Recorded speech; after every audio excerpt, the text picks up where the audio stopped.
చెప్పు. ఎప్పుడు ఆ పుస్తకాలు చదవడమేనా? ఇవేవ్ ఈ గరుడ పురాణం పుస్తకంలో ఎప్పుడు భూమి మీదకి దిగేటప్పుడు జరగబోయే వింతలు విచిత్రాలు మొన్న సగం చదివాను. కామసాగు ఇప్పుడు చదివేస్తాను. ఏంటి చదివేది? ఈ యముడి గురించి. ఎవడు కాదు, నువ్వే నా పాలిటి ఎమ్మెల్యే దాపరించావు. ఆ దరిద్ర పుస్తకం ఏదో బయట చదువుకో. రాత్రిపూట మూడంటే రెస్పెక్ట్ లేదా? మొగ్గుడు పిల్లలు లెగుస్తారే. వాడు పడుకుంటే మాత్రం ఏం చేద్దాం? ఈ మల్లెపూలు పెట్టుకుని దాని నుంచి రారా? మల్లెపూలు పెట్టుకున్న పిల్ల నీళ్ళు ఏదో తేడా కనిపిస్తుంది. శ్రీ గరుడ పురాణం. యముడు భూలోకమునకు వచ్చు సమయములో ప్రకృతిలో అలజడి మొదలగును. దూరం నుంచి నక్కల అరుపులు వినిపించును.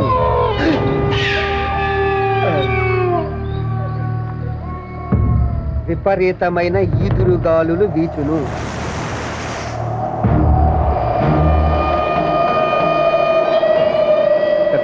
ప్రేతాత్మలు ఊదినట్టుగా దుమ్ము తూలి లేచును. ఆకాశంలో ఉరుములు మెరుపులు. అలా ప్రకృతి బీభత్సంగా ఉండగా యముడు భూమి మీద అడుగు పెడతాడు.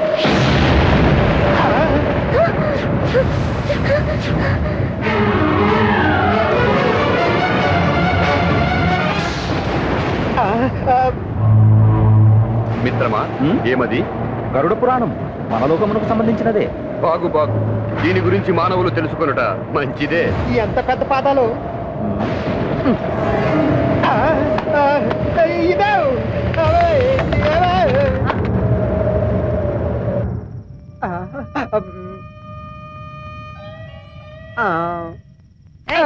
ఎప్పుడు పడితే అప్పుడు చెయ్యేస్తే చెయ్యి ఇరుగుద్ది. ఈ చెయ్యి ఎందుకే లేదే?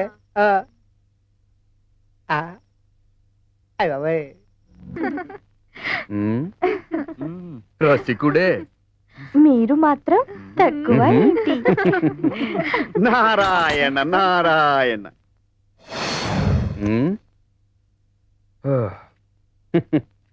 నారద మహర్షులకు ప్రణామములు. నేను కూడా. చిరంజీవ చిరంజీవ, సుఖీభవ సుఖీభవ. ఇంకెక్కడి సుఖం, మధ్యలో తమరొచ్చారుగా. వచ్చాను కాబట్టే విషయం అర్థమైంది.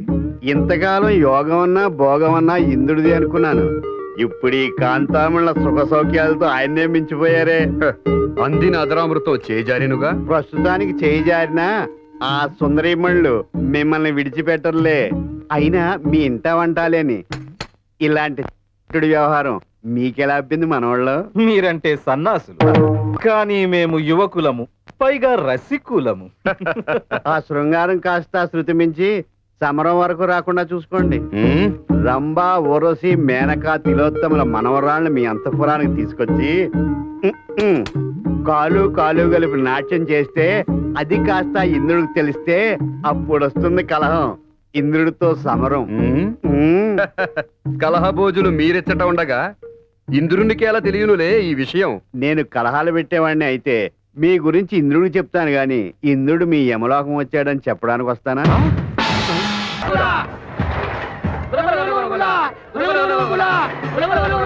పదండి.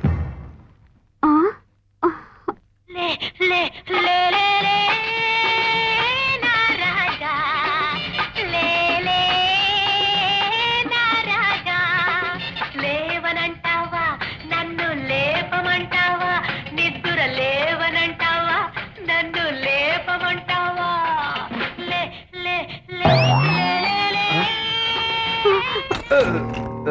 బాగుండదు, పదండి. ఆవిడ ఎక్కడికి వచ్చి కూడా అదే పని చేస్తుంది. నడవండి. నారాయణ నారాయణ.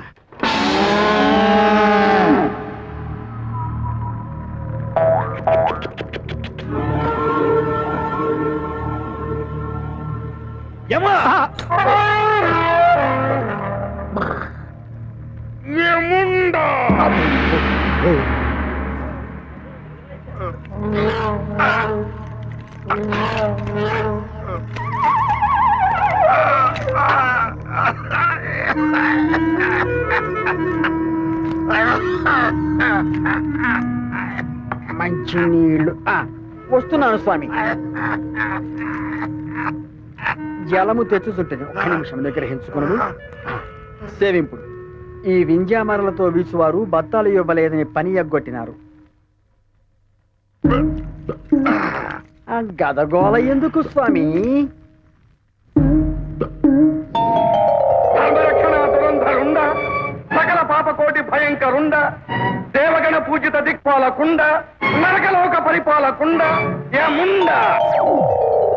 చూసి అడుగు వేయండి స్వామి. పాపం యముడు విచిత్రగుప్తుని సాయంతో దిగుచున్నాడు.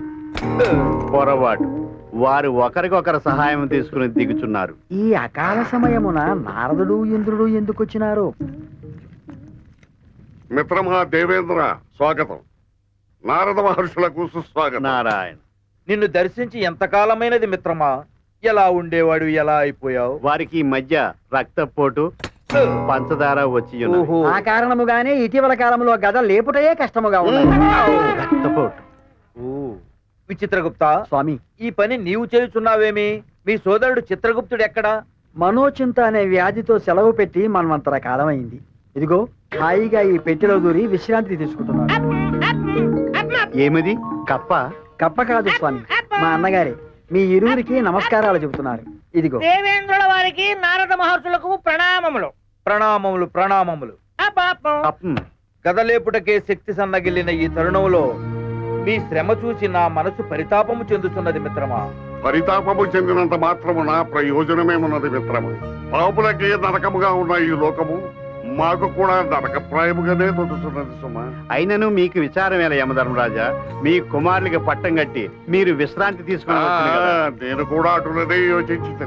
కానీ వచ్చి చాకిరి చేయించాలమని వారు పోయి శ్రమగడముల్లో చేరిపోయినా. మరి ఇప్పుడు ఏమి చేయవలే? మా మనవడు యువధర్మ మంచి ప్రతిభావంతుడు, యోగ్యుడు.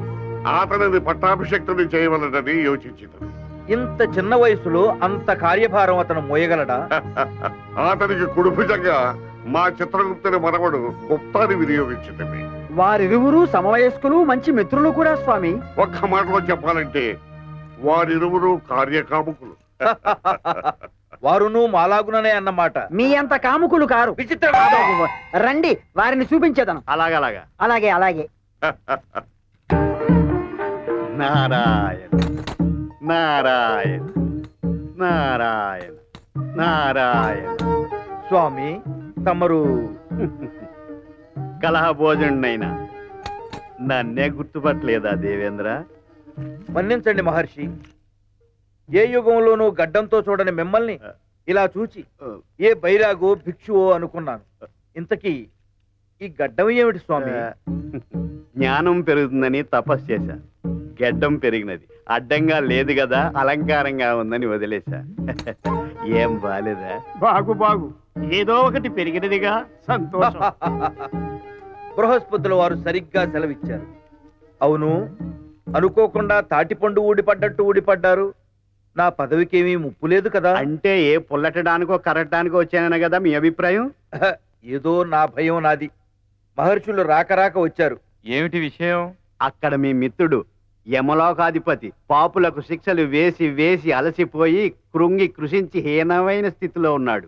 ఆఖరికి తన గద తనే లేపలేని పరిస్థితిలో ఉన్నాడు. గదబద్ధకము కాబోలు. పాపం. అలా పాపాలు చేసిన వాళ్ళ తాకిడి ఎక్కువయ్యే ఇక తట్టుకోలేక ఒక నిర్ణయానికి వచ్చాడు. ఏదైనా మంచి నిర్ణయమా? మీ కొంప ముంచు నిర్ణయం. ఆ యమధర్మరాజు త్రిమూర్తులను కలుసుకుని కొన్ని వేల కోట్ల సంవత్సరాలుగా నరకములోనున్న నాకు స్థల మార్పిడి అవసరము, అందుకని తనకు స్వర్గమును మీకు నరకమును. వలదు వలదు. ఆ దరిద్ర నీచ నికృష్ట యమ పదవి నాకు వద్దు. నేను ఈ సింహాసనం వదలను కాక వదలను. కావాలంటే మీరు ఈ సింహాసనంతోనే వెళ్ళవచ్చును. భూలోకంలో కూడా కొంతమంది రాజకీయ నాయకులు మీకులాగే కుర్చీని పట్టుకు వదలరు. మీరు నరకానికి వెళ్తే తగులుతారు. మునీంద్ర చెప్పిందిరా. ఇప్పుడు నన్ను ఏమి చేయమందురు? ఆ త్రిమూర్తుల కాళ్ళు పట్టుకోనా? మీకు ఇంకా ఈ అలవాటు పోలేదా? దాని వల్ల ప్రయోజనం లేదు. రండి చెప్తాను. మీరెక్కడికి? మీరుండండి. మీరు రండి.